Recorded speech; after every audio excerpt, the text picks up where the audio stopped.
Dobar dan. Ja sam Leona Paradis, specijalizantica epidemiologije iz Zavoda za javno zdravstvo Krapinsko-zagorske županije i današnja tema je cijepljenje u trudnoći. Sa zadovoljstvom mogu pozdraviti našu današnju gošću, doktoricu Karolinu Poljak-Sambolec, ginekologinju iz Krapine. Dobar dan.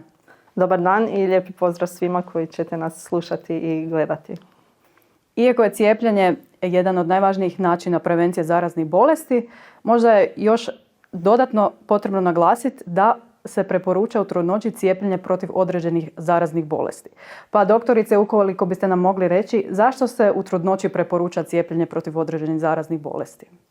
Pa eto, ja bih prvo samo za uvod jednu rečenicu koja se odnosi i na cijelu populaciju, ne samo na trudnice, a to je da smo cijepljenjem iskorijenili neke vrlo teške smrtonosne bolesti, tako da cijepljenje je jedan veliki napredak struke, medicine.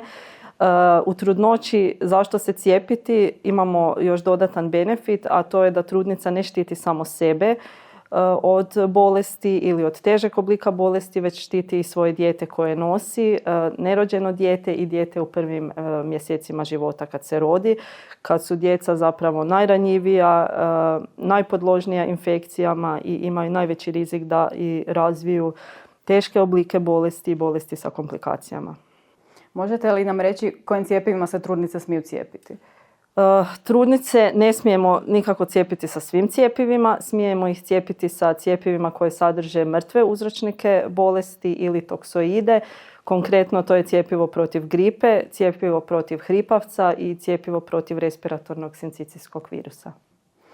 Dakle, mehanizam djelovanja cjepiva je da se u naš organizam unese oslabljeni mrtvi uzročnik, odnosno virus ili bakterija.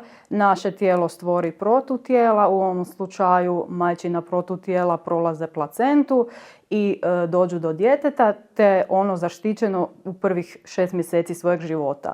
Inače se djeca kreću cijepiti protiv hripavca sa 2 mjeseca starosti, ali eto, do svojih 6 mjeseci su oni zaštićeni upravo zbog toga što su putem placente preko majke i zato što se ona cijepila dobili protutijela. A recite mi što je hripavac i koje su komplikacije zaraze hripavcem za trudnicu i dijete? Hripavac je zarazna bolest uzrokovana bakterijom Bordetellom pertussis, respiratorna bolest i kao takva se prenosi kapljičnim putem, dakle govorom, kašljem, kihanjem, poljupcima, nekim predmetima ako se na njima nalaze ti sekreti iz dišnih puteva na kojima se nalaze i bakterije. Zaraziti se čovjek može u bilo kojoj životnoj dobi. No međutim, problem je taj da uglavnom, znači kad su djeca nešto starija i kad se odrasli zaraze hripavcem, te bolesti prolaze sa blažom kliničkom slikom, sa blažim simptomima. Problem je upravo kod djece u prvim mjesecima života, u novorođenčadi koja su inače najranjivija, najugroženija. I mala dojenčad koja još nemaju razvijen svoj imunosni sustav i moguće je da ta bolest prođe sa vrlo teškim komplikacijama u vidu upale pluća, u vidu upale moždanih ovojnica, moguće su i konvulzije i moguća je i smrt. Znači, zašto je to bitno znati? Upravo zato jer imamo način da to spriječimo, da se trudnice cijepe i predaju tu zaštitu svojoj djeci, tako da u tim prvim mjesecima života budu zaštićeni. U kojem tjednu trudnoće se preporuča cijepljenje protiv hripavca? Trudnicama se cijepljenje protiv hripavca preporuča između 28. i 36. tjedna trudnoće. Je li cijepljenje besplatno? Da, cijepljenje je besplatno. Dakle, cijepiti se mogu u zavodima za javno zdravstvo ili kod izabranog ginekologa. Samo treba provjeriti, neki liječnici cijepe, neki ne. I da, cijepljenje je besplatno na teret HZZO-a. Mm-hmm. Naravno, nijedno cjepivo nema 100% zaštitu. Uvijek se može oboljeti od bolesti protiv koje se cijepimo. Međutim, bitno je napomenuti da su komplikacije od te bolesti manje i da je šansa za razvitak teškog oblika te bolesti puno manja ako se cijepimo. Tako je. Znači, niti jedno cjepivo nije 100% djelotvorno. To je jedna stvar. S tim da opet da smo zaštićeni i 20%, bolje 20% biti zaštićeni nego uopće ne imati zaštitu. A ono što je također bitno da ako cijepljeni čovjek i oboli, pa tako i trudnica, onda će ta bolest proći sa blažom kliničkom slikom, sa blažim simptomima, u lakšem obliku i prije će ozdraviti nego što bi to bilo da uopće nije cijepljena. Upravo tako. Onda još jedna bolest, virusna sezonska gripa, od koje trudnice mogu oboljeti i izuzetno je pogubna i za trudnicu i za plod. Recite mi, mogu li se trudnice cijepiti protiv gripe? Dapače, mogu se cijepiti, preporuka je da se cijepe, preporuka je zapravo i za žene koje nisu trudnice, a koje planiraju trudnoću i ako tu trudnoću planiraju baš kroz taj zimski period kad je i sezona gripe, da se cijepe i prije nego ostanu trudne, da se zaštite. A sama trudnica se može cijepiti u bilo kojem periodu trudnoće, znači od početka trudnoće pa do kraja, nebitno je u kojim je tjednima, cjepivo nije štetno niti za nju, niti za plod.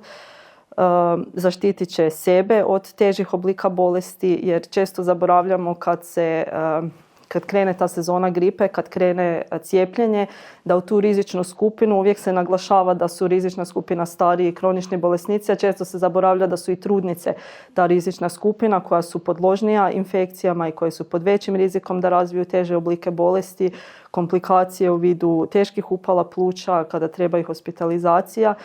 Tako da, i trudnice se trebaju cijepiti. Mogu se cijepiti u bilo kojem trenu u trudnoći. I besplatno. I besplatno je, I u Zavodu za javno zdravstvo ili kod liječnika obiteljske medicine. Tako je. Koju još bolest vi kao ginekologinja preporučate trudnicama da se cijepe? Samo vratila bi se ponovno na gripu. Znači, osim tih komplikacija koje gripa nosi, koje znamo, znači teške upale pluća, hospitalizacija koje smo rekli, kod trudnica je problem što gripa može dovesti do prijevremenog poroda djeteta, tako da se djeca rađaju prijevremena.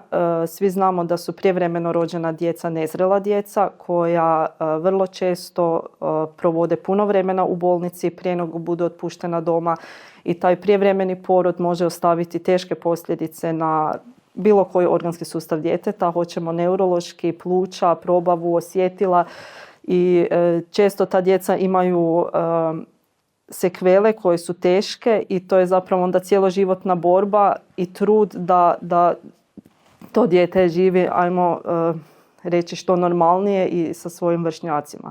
Tako da cijepljenje protiv gripe svakako i radi zaštite trudnice i radi sprječavanja prijevremenog poroda. Dakle, u svim razdobljima trudnoće, idealno oko sezone gripe negdje od listopada do ožujka. Da, idealno bi bilo prije sezone gripe, ali niste zakasnili ako tako je. Bilo koje vrijeme najbolje je do čim ranije da se taj imunitet treba 2 do 3 tjedna da se imunitet stvori, da se antitijela stvore, tako da najbolje je čim ranije, ali ako i nismo na početku, u bilo koje vrijeme kad gripa traje, ima koristi od cijepljenja. Da, tako je. Dobro, i imamo i respiracijski sincicijski virus, protiv kojeg je također moguće cijepljenje u trudnoći. Da, to je još jedna bolest, još jedan uzročnik protiv kojeg se trudnice mogu cijepiti. Preporuka je, dakle samo ime mu govori, to je virus koji isto tako uzrokuje respiratorne simptome.